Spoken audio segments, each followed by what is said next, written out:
Ryan Guzman, the charismatic actor best known for his role as firefighter Eddie Diaz on the hit television series 911, has opened up about the joys and challenges of raising his two young children in a multicultural household. With a career that spans intense action sequences and heartfelt dramatic moments, Guzman brings the same depth of emotion to his personal life, particularly when it comes to nurturing his kids' connection to their Mexican-American and Brazilian heritage.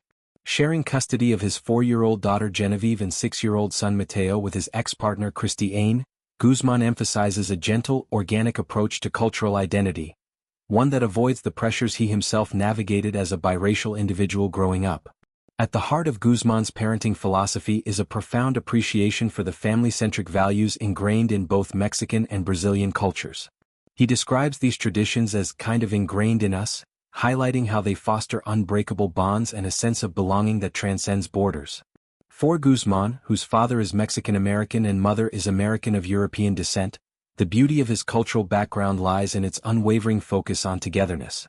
"I think the best thing about my culture is how family-oriented it is," he shares, his voice warm with nostalgia. "This isn't just a casual observation, it's a lived reality shaped by years of gatherings where relatives, blood or chosen, converge without fanfare, sharing meals, stories and laughter late into the night." Guzman's ex-partner, Chrysti, brings her own rich Brazilian heritage into the mix, creating a vibrant tapestry of influences for their children.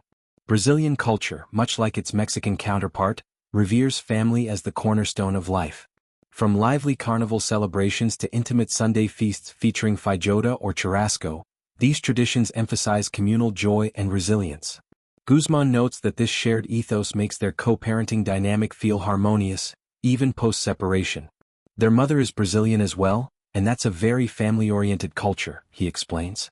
"It's a partnership built on mutual respect, where cultural education isn't a chore but a natural extension of daily life."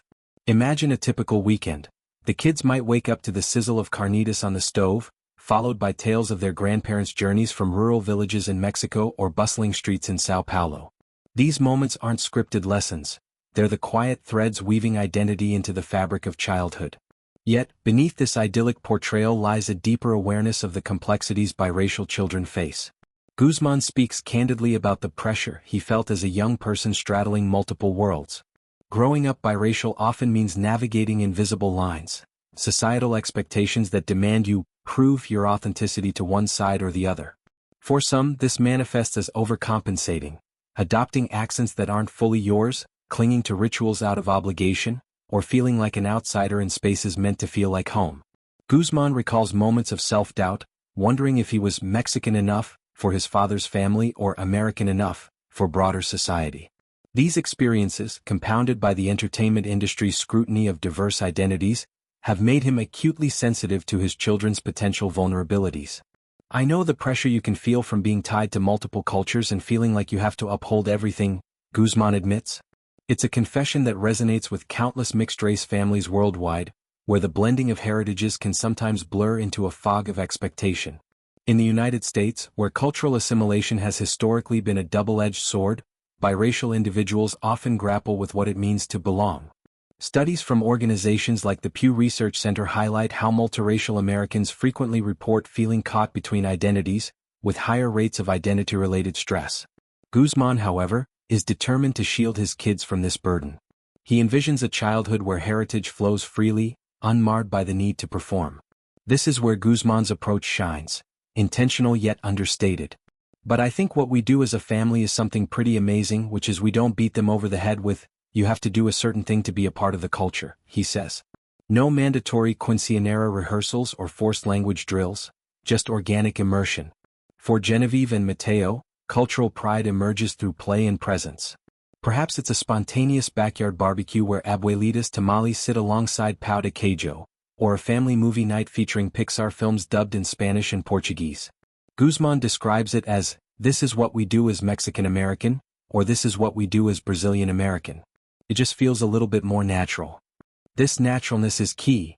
It allows the children to internalize their roots without the weight of obligation, fostering a self-assured sense of self that Guzman wishes he'd had sooner.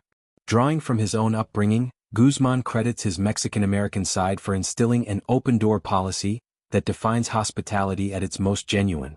In many Mexican households, the door is never truly locked, not in a literal sense but in spirit. Friends, neighbors, and distant cousins are welcome at any hour, pulling up a chair to a table laden with fresh tortillas, salsas, and stories that span generations. People come through at any time of the day, night, and grab some food with us, share a story, have some good quality time, Guzman reflects. This inclusivity isn't just polite, it's a cultural imperative, rooted in the communal survival strategies of immigrant communities. For Guzman, who grew up in a home buzzing with such energy, it became a touchstone of security, a reminder that family isn't defined by bloodlines alone but by the warmth of shared spaces.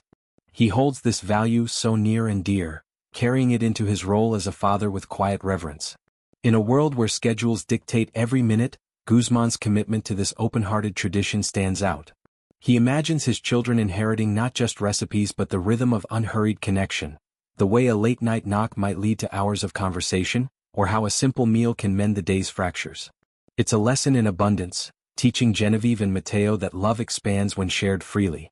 And in blending it with Brazilian flair, think vibrant capoeira dances or samba beats echoing through the living room, Guzman creates a hybrid home where cultures don't compete but complement.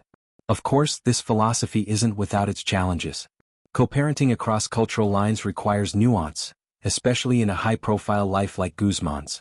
The actor's demanding schedule, filled with shoots for 911 and upcoming projects, means coordinating rituals around time zones and temperaments. Yet, he approaches it with grace, viewing these hurdles as opportunities to model resilience. "It's just this is what we do," he reiterates, underscoring a philosophy of presence over perfection. By normalizing multiculturalism in their daily routines, Guzman hopes to equip his kids with the tools to navigate their identities confidently, tools he honed through trial and error.